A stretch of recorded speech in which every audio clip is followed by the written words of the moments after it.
Salut, je suis Monica Trifot, consultante et formateur en leadership.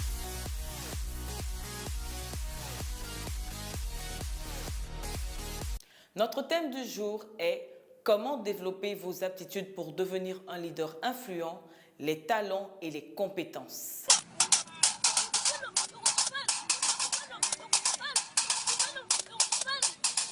Où a-t-il appris à jouer comme ça? Une paire de ciseaux et une canette, c'est du talent à l'état brut. Le talent est la capacité naturelle, innée d'une personne à faire vraiment bien quelque chose que les autres trouvent difficile à faire. On n'apprend pas le talent, on l'a tout simplement. C'est un haut niveau d'aptitude que l'on associe au génie. Le talent attire le regard des autres sur vous.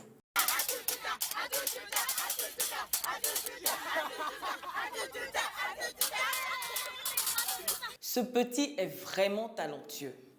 Lorsque vous êtes talentueux et que vous travaillez votre talent pour devenir le meilleur, cela vous procure beaucoup d'avantages.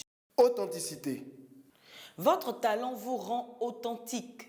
Il révèle votre caractère unique, votre personnalité, ce qui vous distingue du commun des hommes, ce qui vous rend remarquable. Sécurité. Votre talent vous sécurise. Il vous donne confiance en vous. Vous faites quelque chose, que vous réussissez et vous vous sentez capable d'aller encore plus loin. Compétitivité. Votre talent vous rend compétitif. Il vous donne d'aller beaucoup plus vite et beaucoup plus loin. Utilité. Votre talent vous rend utile. En offrant aux autres ce que vous savez faire le mieux, votre talent, vous les soulagez de ce qu'ils auraient peiné à faire comme vous. Réussite.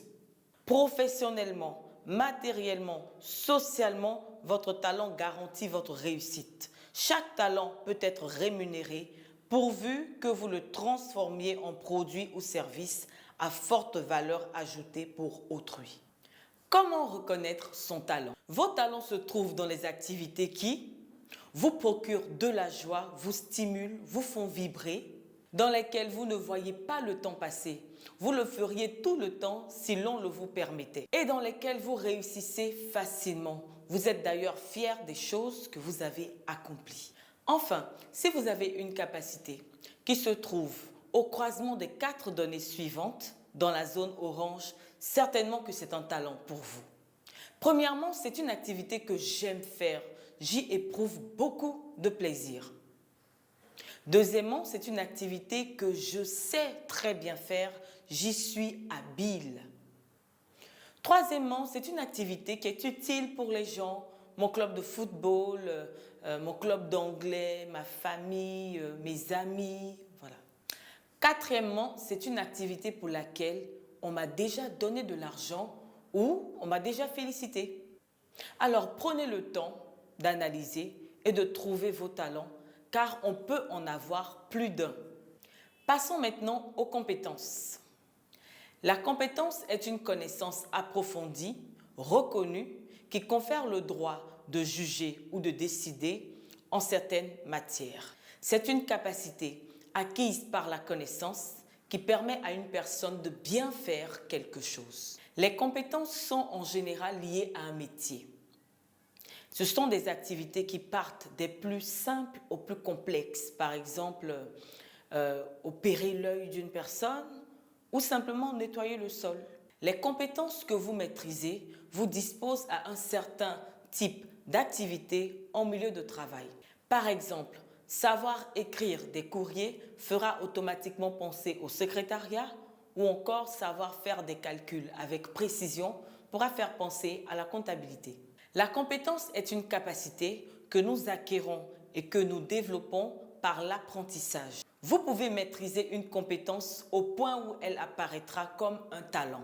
École et richesse. Vous avez certainement déjà entendu que aller à l'école ne vous rendra pas riche. Et c'est vrai, en réalité, l'école n'a pas été faite pour vous rendre riche. L'école a été faite pour vous instruire, en sorte que l'instruction que vous recevez vous permette d'avoir un métier qui vous nourrira. Malheureusement, dans la formation scolaire, l'accent est mis sur 2 intelligences, l'intelligence logico-mathématique et l'intelligence linguistique. Et dans tous ceux dont ce n'est pas le type d'intelligence dominant ont le sentiment qu'ils ne sont pas très intelligents et même l'école le leur fait savoir parce qu'ils n'ont pas de bonnes notes. Alors ils ont tendance à se croire pas intelligents et du coup ils se découragent et ils perdent confiance en eux-mêmes. Aujourd'hui encore, beaucoup de jeunes finissent leurs études et ont du mal à trouver du travail. Et on se demande, est-ce que ça vaut vraiment la peine de se fatiguer à aller à l'école si c'est pour finir et avoir des difficultés à s'insérer socialement? Est-ce que l'école en vaut vraiment la peine? Aller à l'école est un plus. Vous le verrez, beaucoup de personnes riches qui ne sont pas allées à l'école le regrettent un peu et elles utilisent le temps qu'elles ont pour essayer de se cultiver. Ne comptez pas sur l'école pour vous rendre riche, ce n'est pas son rôle. Elle est là pour vous former à un métier, vous donner d'acquérir des compétences. Ce qui vous rendra riche, c'est votre talent. Le mot talent signifiait à l'époque, chez les Romains, les Grecs, les Assyriens, un poids, une monnaie, donc une mesure d'argent.